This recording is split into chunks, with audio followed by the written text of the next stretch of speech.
সাভার, ঢাকা। 2025 সালে 8ই মে ভোর 4টা পুলিশ স্টেশনে একটি ফোন আসে এবং যে ফোন কল করেছিল তার কথা শুনে পুলিশ স্টেশন যেন কয়েক মিনিটের জন্য স্তব্ধ হয়ে গেল। কি চমকে গেলেন তো?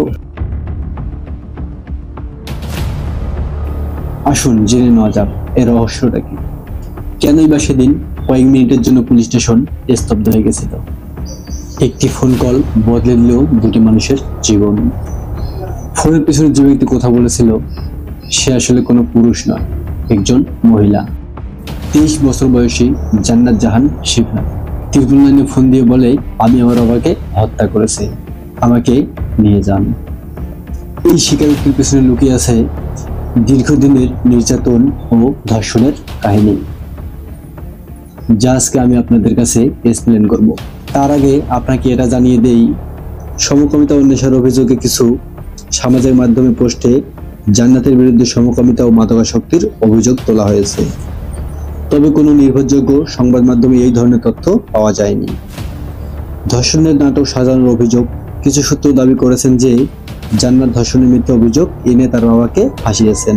তবে পুলিশ ও সংবাদ মাধ্যমে প্রতিবেদনে উল্লেখ করা হয়েছে যে ধর্ষণের মামলা দায়ের করা হয়েছিল এবং আব্দুল সাত্তার সেই মামলায় কারাগারে ছিলেন। হ্যাঁ, আব্দুল সাত্তার, ইনি হচ্ছে জান্নাতের আপন বাবা। জান্নাতের মা ছিলেন আব্দুল সাত্তারের তৃতীয় স্ত্রী। জান্নাতের যখন 5 বছর বয়স তখন তার মা মারা যান। এরপর থেকে বাবার সঙ্গেই বসবাস করতে থাকেন তিনি। 2019 সাল থেকে জান্নাত অভিযোগ করেন তার বাবা তাকে বিভিন্ন সময় ধর্ষণ করে। 2023 সালে তিনি তার বাবার বিরুদ্ধে সিংগাইর থানায় মামলা করেন। সেই মামলায় আব্দুল সাত্তার গ্রেপ্তার হয়ে দীর্ঘদিন কারাগারে ছিলেন। জামিনে মুক্তি পাওয়ার পর আব্দুল সাত্তার সাভারের মুজিবপুর এলাকায় একটি ফ্ল্যাটে বসবাস শুরু করেন। কিছুদিন পর জান্নাতও সেখানে গিয়ে উঠেন। এরপর থেকে বাবা মেয়েকে মামলা তুলে নিতে চাপ দিতে থাকেন, এমনকি মেয়ের বিরুদ্ধে চুরির মামলাও দায়ের করেন। 2025 সালে 7ই মে জান্নাত ভাতের সাথে তার বাবাকে 20টি ঘুমের ওষুধ মিশিয়ে খাওয়ায় এবং 20টি ঘুমের ওষুধ খাওয়ার পর তার বাবা গভীর ঘুমে ছিলেন। ভোর 4টার দিকে যখন তার বাবা গভীর ঘুমে, তখন ধারালো ছুরি দিয়ে তাকে কুপিয়ে হত্যা করেন। এরপর 999 ফোন দিয়ে হত্যার কথা স্বীকার করেন। কখনো কি ভেবেছেন একজন মেয়ে মানুষ হয়ে তার বাবাকে খুন করার পর সেই আবার পুলিশকে ইনফর্ম করে?